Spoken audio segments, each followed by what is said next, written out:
Welcome to a special edition of the Emerging Civil War podcast. I'm Chris Mikowski, and joining us from the great city of Seattle is my friend Richard Heisler of Civil War Seattle. And next to him, our very own Brian Matthew Jordan. Hey, fellas. Hey, Chris. Good evening or afternoon, Chris. Today's been a blur for you, Richard. Tell us Yes. why, because it's been an extraordinary day. Yes. It's been a blur for both of us, and starting yesterday, in fact. Today, we had the privilege of doing a memorial service for arguably, if not factually and literally, one of the largest groups of veterans of the American Civil War to be buried since battlefield reinterments of the 1870s. We were fortunate enough to be part of this memorial service in its organization and then in its execution of 28 Union veterans of the American Civil War and 31 wives of veterans of the Civil War today. It's a large and, quite honestly, I think unprecedented group. The only comparable thing I can think of is maybe Confederates being removed from Gettysburg to Hollywood Cemetery. I can't think of anything that was later than that on this kind of volume. And we've talked about it a little bit, and that this might be the most historic interment of veterans of the Civil War since the 1870s. So it's a Now, big deal. I know the story behind the scenes, but I'm sure listeners are like, what are there? Just these bodies stacked up in a cooler someplace? Um, and it's a really an extraordinary story that you have to share and be part of. Tell us this journey. How did this happen?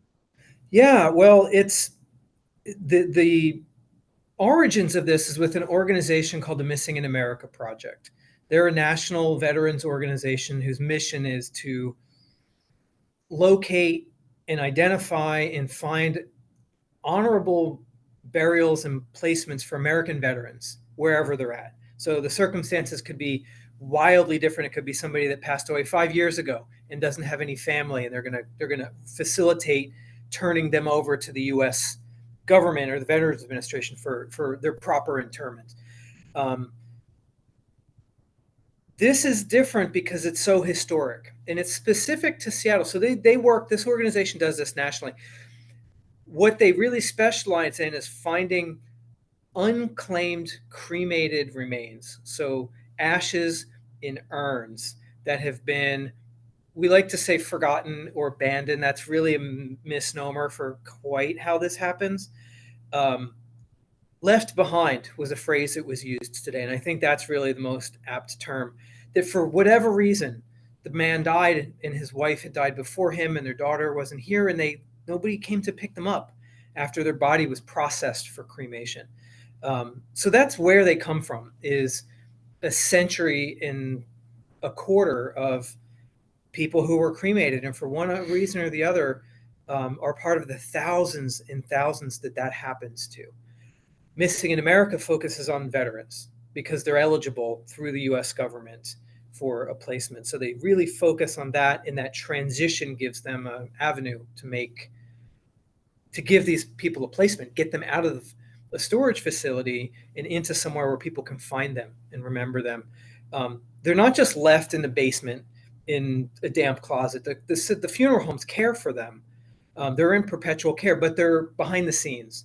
And so they work to do that. And over the course of the years of doing this, they've slowly accumulated veterans of the Civil War, and they've set them aside because they knew there's something special about veterans of the Civil War that are different than any other generations of soldiers that they were finding in larger numbers.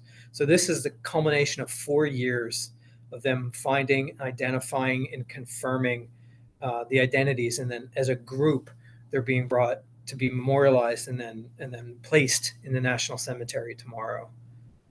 And I think it's really important to stress that the funeral homes have taken good care of these Yeah, guys for a absolutely. century and a half, really, Yeah. and and have really been good caretakers. And you've had the privilege to work with a funeral home. Tell us a little bit about that process. Yeah, it's again, it's really all born of the Missing in America project. Um, they focus and continue to work on these veterans of all these other conflicts from the Civil War till the modern day.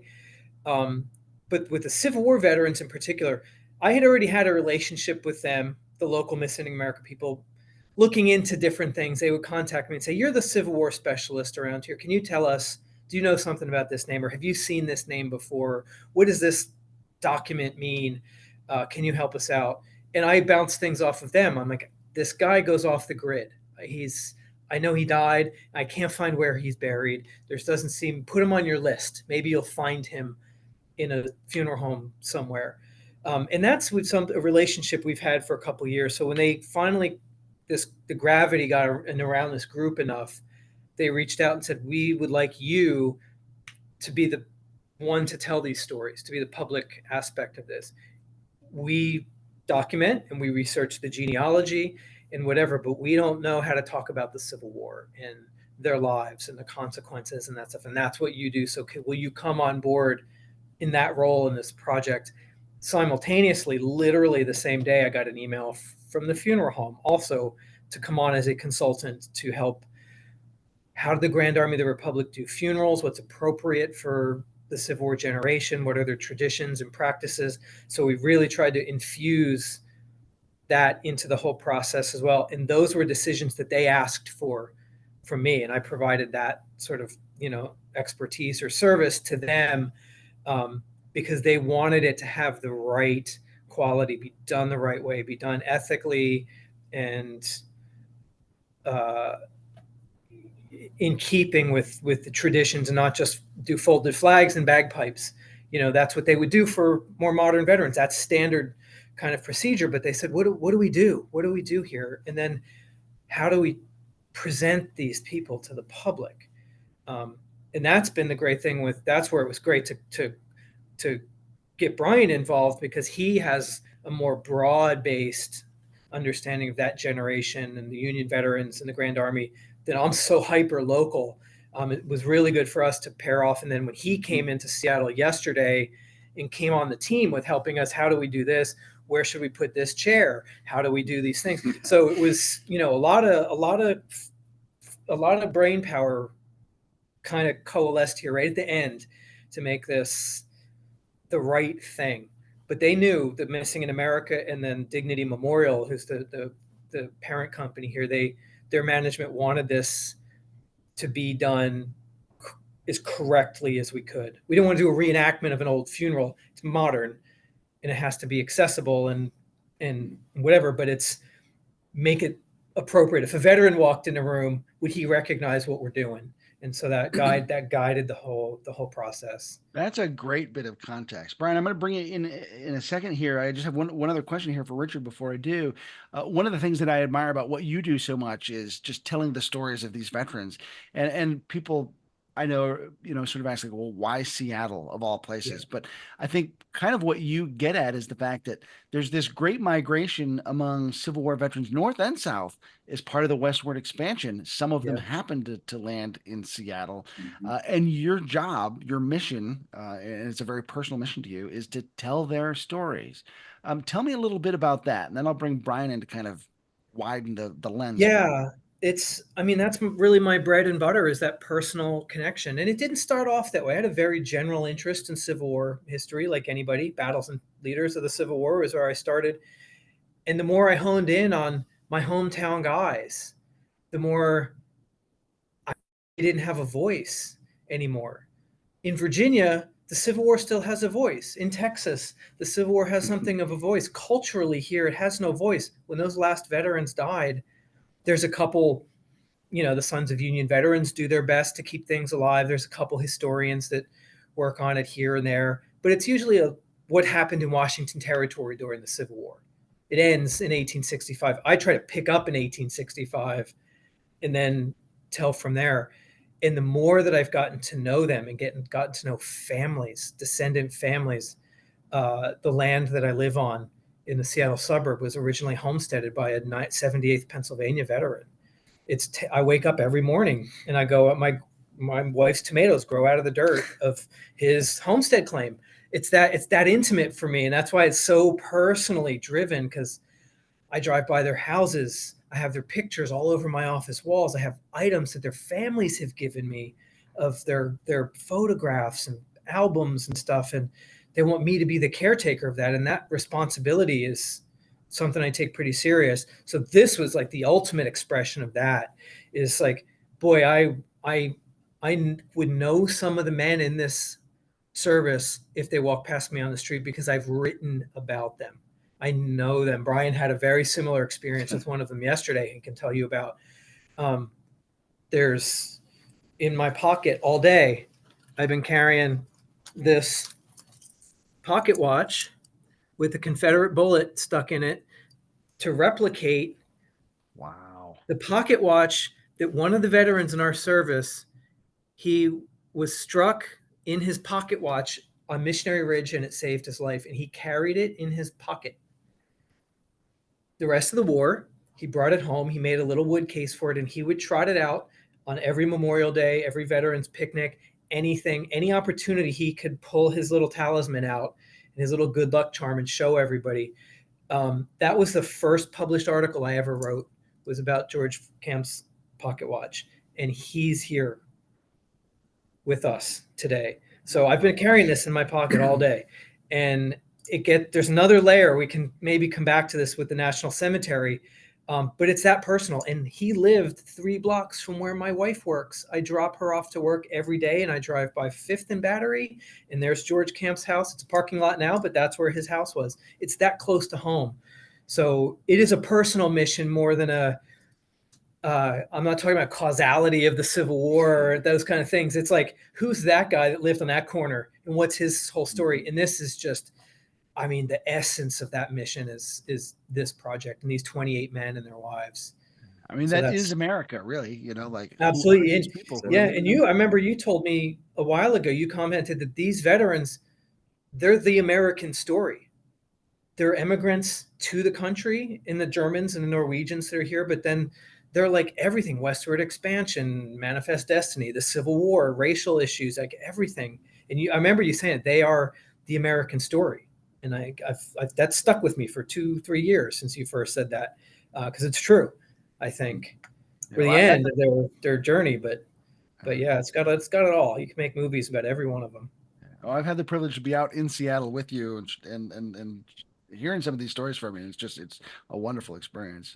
Now, Brian, Richard says that you showed up yesterday, you offered some assistance, but you've been involved with this project for a little bit, consulting, and as he's kind of brought you in. What was it like to finally get there and walk in and kind of see this story that you've been talking about for a while?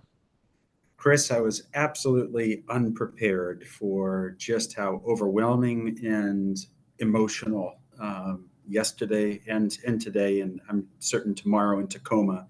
Um, this has just been absolutely overwhelming to be with these remains. To yesterday, we transported the urns from the funeral home van into the display.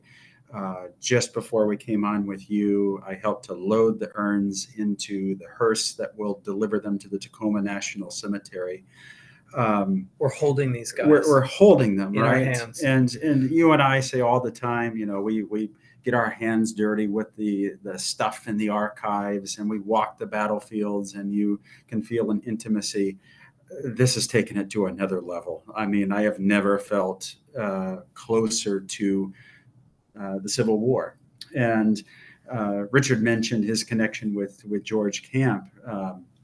Yesterday, I handled the urn of William O'Neill, who was an Andersonville survivor, and it was bothering me all day. That name, where have I heard this name? William O'Neill, 45th Ohio. And lo and behold, just the eerie connection. One of the first articles I published on Andersonville survivors, I quoted William O'Neill in a speech that he delivered at a National Association of Ex-Union Prisoners of War meeting in Dayton, Ohio. And here are his remains. And tomorrow I will carry them to their final resting place in Tacoma National Cemetery. I mean, for somebody who has studied this and who has been so invested in this story, I mean, the opportunity to do something like this, it's just an awesome privilege. Wow. I mean, that just seems surreal. You're right about these guys, you kind of know about them, their experience, but then to actually then be very literally responsible for carrying them on to their final rest. Yeah. Yeah, That's Yep. incredible. That is it is. incredible. It feels heavy when you have them in your hands and you're transporting them. And it's a privilege that even within the process that we've been invited to do that. They've Mhm. trusted us, the funeral homeowners and Missing in America, and have inviting us to be part of this. Didn't say, oh, only funeral home staff can do this. They respected our relationship with them to say, yes, you can carry William O'Neill from the stand over to put him into the hearse for tomorrow. And then tomorrow's the heavy day. um, I'm not speaking. He's not speaking. We're not doing anything. We're spectators as much as anybody, but we get to literally lift them out of the hearse and walk them over and place them into the custody of the United States military to be buried. We will be the last civilians, other than the person that puts them in that niche an hour after we're done. They will never be seen again. And that's a heavy thing to think about. Um, and this has already been intense and emotional. Yeah. Because I went through this already. I've handled them. I've been in the basement with Missing in America. I got to see him do it for the first Yeah. time and look at it, because I know what's in here for him that's different than the other folks, because how invested we are. And I just sat back and watched him, like, practically shaking, holding for the first time, the moving just from the thing to the shelf. It's a transformational experience. It really is. And how many people get to do that? You know, So, it's rare, so to tell say me the very what least. tomorrow looks like, because these men are being interred at National Cemetery in Tacoma. What's the process? Where are they going? What will their final resting spots look like? Yeah, so we're currently in just a little bit north of downtown Seattle, where the funeral home is. It's a very large historic cemetery here. There's more than 150 Civil War veterans already buried here. It's a wonderfully historic place. You almost wish they could stay here, but Missing in America, because of their relationship with getting them placed in the custody of the Veterans Administration, that's where they have to go. Tahoma National Cemetery is about an hour drive from here. It's southeast of Seattle, in a city named Kent. It's a southeastern suburb of the city. So today, when we finished the memorial service and everyone left, it came time to take them off of the display that they had been on during the memorial service and place them in the hearse, in order that they will come out to go into the cemetery tomorrow. So we just finished that before we came and sat down for this. Like, there may be veteran dust on our hands Yeah. at this point. We just literally walked from putting them in the hearse to come in and sit down and do this. At 10 o'clock in the morning, the service starts at 12:30, but 10 o'clock in the morning, the hearse will depart from here, and the funeral home manager and then the district manager are personally driving the hearse from here to Tahoma Military Cemetery or National Cemetery. There will be a pretty significant escort by a group called the Patriot Guard Riders, I believe. I'm so sorry if I make that mistake, but it's a veterans group that have motorcycles, and they escort in formation, with flags flying and stuff. So there's no police escort, but it's a thing coming down the road, and there's dozens of veterans on motorcycles with flags flying, the hearse, and then some other people, and we'll be behind the hearse coming in. So that'll be an hour-long drive from here. And I was told by people who've done this in the past for the veterans of other conflicts that cars pull over the road, people on the sidewalk stop and salute. They know it's veterans. They don't know they're Civil War veterans, but the public reacts. So that will happen for an hour. People will know something's passing through. Stop, pull out of the way, take a moment. Then we arrive into Tahoma Cemetery, um, and there's going to be a staging area. It's a very large national cemetery, um, with different sort of segmented sections. It's very park-like. It almost feels like a battlefield park. It's very pristine. There's no buildings around it. You see trees and rows and rows and rows of white headstones. And you take the lane that goes through the park. There'll be a staging area with the hearse, and then people line up. They don't let anybody go in further, and there's a shelter. I think that's literally what they call it. It's just a shelter where if your grandfather dies and he gets those final rites, they they do a ceremonial thing. They have active duty soldiers that fold the flag, they fire a salute, they play taps, you get your grandfather or father's folded flag. I mean, that's what I did for my grandfather when he passed away. We went through that in the National Cemetery. It's in that facility, but we have 60. So it's not just grandpa, there's 60 urns that have to come. So what will happen is the hearse will pull up, and then one by one, their names will be read. Well, first, the Sons of Union veterans will do kind of a truncated Grand Army of the Republic ritual, because these guys had funerals, most of them, but they were never buried. So they feel a responsibility to read the Grand Army funeral rites. And so they're going to do that. And then one by one, they will be taken out of the hearse, their names will be read, and then they're walked from the hearse, I don't know, 100 feet or so, and put on a platform, and then that's where the military takes custody of them.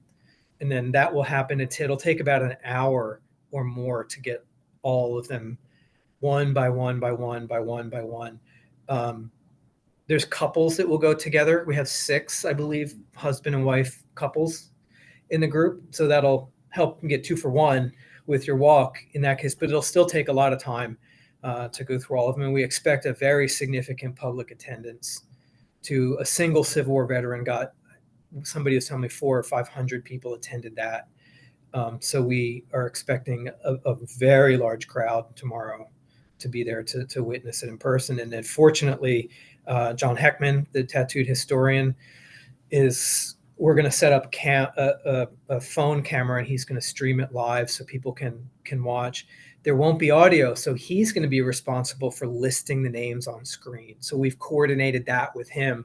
So when each name goes up, when he carries William O'Neill, it'll say William O'Neill on the screen, and John has a little background he can provide. So people from watching from anywhere via Emerging or anywhere can get a little kind of play-by-play commentary from John Heckman of what we're doing on site. And once I take George Camp, and I have 2, we both have 2 because there's 60, so some of us, we get to double dip, is a New Jersey veteran. And I'm a native of New Jersey, so I have my father's Civil War reenacting cap. He's lived in New Jersey. We're going to do a little New Jersey moment, and then I'm going to be a fan like everybody else and just sit back and just enjoy it. Yeah. I want to give a shout out to our friend John Heckman, the tattooed historian, who's providing live streaming services for today's events as well as tomorrow's events. He gave a wonderful, provided an opportunity for you to give a wonderful tour of the exhibit that you put up to accompany the memorial service itself, and then tomorrow's interment. So we'll actually be sharing that at Emerging Civil War, so folks can follow along as well. Brian, let me ask you. So lots going on. Your job today was to come to the memorial service and try to provide context for something that's obviously like just big and hard to get our arms around, and deeply moving thing. What kind of job was that?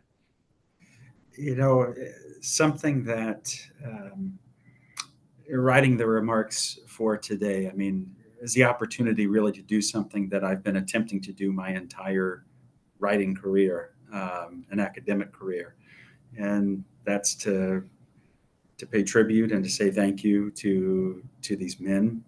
And it was went through several drafts, which my writing typically doesn't go through multiple drafts, but this one certainly did. And to make sense of the gravity of the moment, but also just the remarkable cross section of the war that's represented here. I mean, men who fought at Antietam and Appomattox, who marched with Sherman to the sea, up the peninsula, down the Shenandoah, a galvanized Yankee in the group, Andersonville survivor, naval veterans. They're all here and all represented. And you can feel them in the room, in the service today, and trying to amplify their voices and their stories, and also capture right, something of Civil War memory, but also of Civil War veteranhood, and to pull all of that together. It's just an awesome responsibility, and I I hope I did it just a little bit of justice, but um, certainly the speaking engagement that will stand out above any other that I will ever do in my career, for sure. So before we wrap up, let me just ask you each.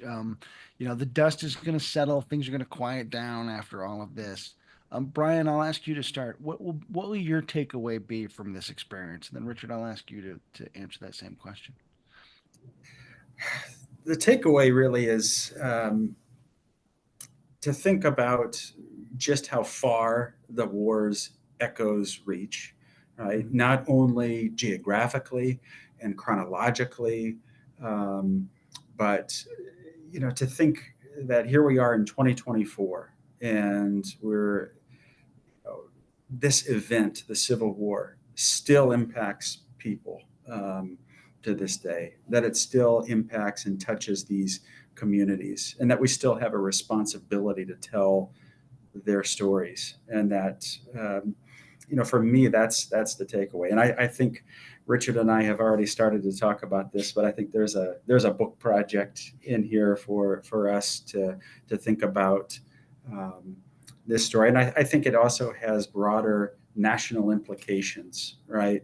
To think about why these urns are left behind. It's part and parcel of the Civil War veterans story. And this is a real opportunity, I think, not only to tell a really unique story of the war from some oblique angles, but to talk about how it continues to echo and resonate through time and across space.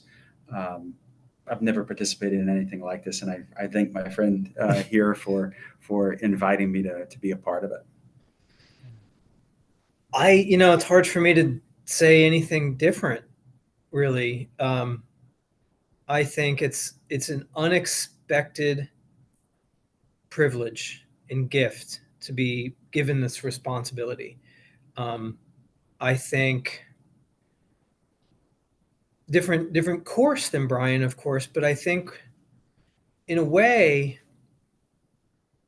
I'm appreciative, but I also feel like we kind of earned it, Like I've stood up for these guys for a long time, and of course for me it's very personal. It's a thank you moment, but it's also personally gratifying, I think, to get to be their voice that last time, and be in a position where people want to hear what we have to say about it, because we pay attention to it and we care about it, and that's respected too. So I feel not just like this, oh my God, I'm so glad I got to do this and I'm so lucky it fell into my lap. At the same time, I feel this is like the culmination of the responsibility of what I've been trying to do all along. Like he said, like he took a whole academic career and get that in 6 minutes. That's a tough job, and you got a lot of tough sledding to be able to summarize like that. I'm glad these veterans gave us the opportunity to do this. That they did hang around for 120 years, because boy, this is a capstone moment for us to be and share the air with them in that room and talk about them specifically and directly and have this experience. So there's a little selfishness. It's like, hey, George Kemp, thanks for sticking around and let me be the one to deliver you. That's what'll stick around for me, is just this culminating personal feeling that is probably right up there.